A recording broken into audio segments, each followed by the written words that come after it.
So I've run into a little bit of a snag at the end of my seeding project. I just put down all my seed in the areas where the trees used to be. Everything was going well, got the sprinklers connected for the year. I flipped the switch to turn the sprinklers on and a big gush of water comes from underneath the ground. So I dug it up and I've got a broken sprinkler pipe, probably from when I was hacking out all the different tree roots and the stump and all that stuff. I must have hit it with the axe. Yes.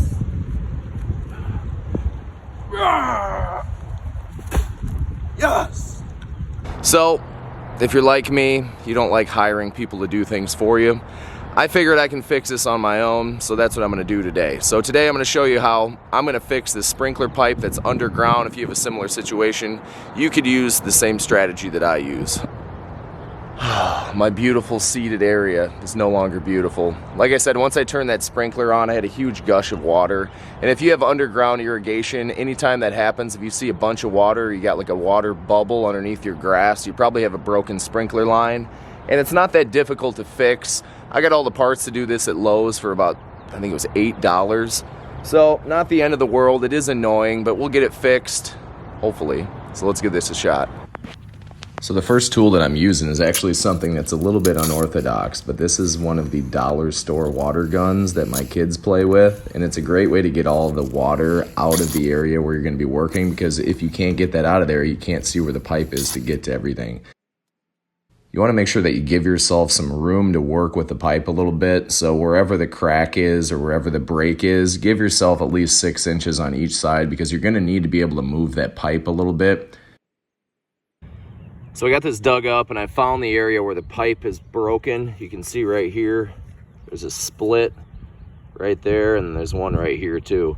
So to fix this, I need to cut off, and I'm going to take my Sawzall. I'm going to cut off right here and then just pass on this end too, past where that crack is, because the water is gushing out of here. So I'm going to put a coupling in there. I've got what's called an internal coupling. That's going to go inside the pipe over here, and then another internal coupling on this side.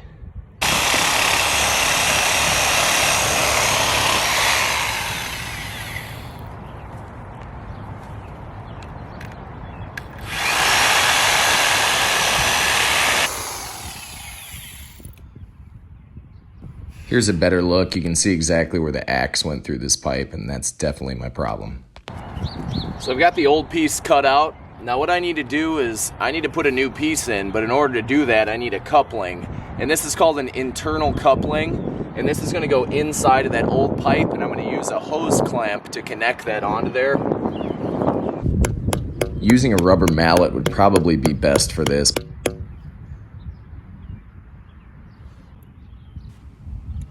Now I've got the coupling inserted, so I'm going to use a hose clamp to make sure that I hold that coupling tight against the sprinkler pipe.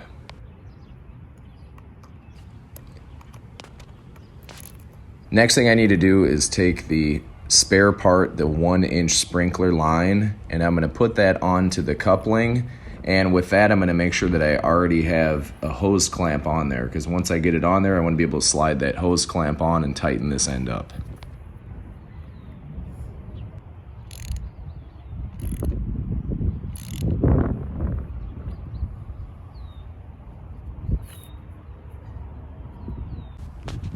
So I've got one side installed, I got the hose clamps on both sides. Now I need to go across and I need to look and see exactly where I need to cut this pipe. You don't want to cut it too short, but you also don't want to make it too long, because you're not going to be able to get it over the coupling. There we go. Now this is like one continuous piece, just like it was before. Now that I'm done, I'm going to turn the sprinklers on just to make sure that there's no leaks anywhere in here before I cover this back up with the dirt. And also, one thing I would recommend is the next sprinkler head in the line, so where everything's getting washed to, take the head off of that. But you want to clear that line out, because if you have any dirt or little tiny rocks or anything that got in there, that could cause problems. So take that head off and let it flush it out.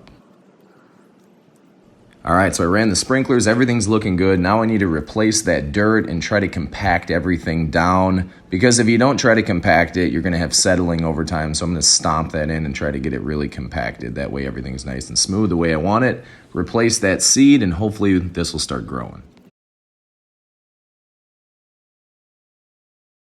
So it's been 3 weeks since I fixed that broken sprinkler pipe, and things are coming back to life. Look, you can barely tell where the tree was. The cutout's starting to fill in, the grass is germinating, things are looking good. So if you're ever in that situation, you got a broken underground sprinkler pipe, you don't have to call somebody to come fix it, you can do it on your own.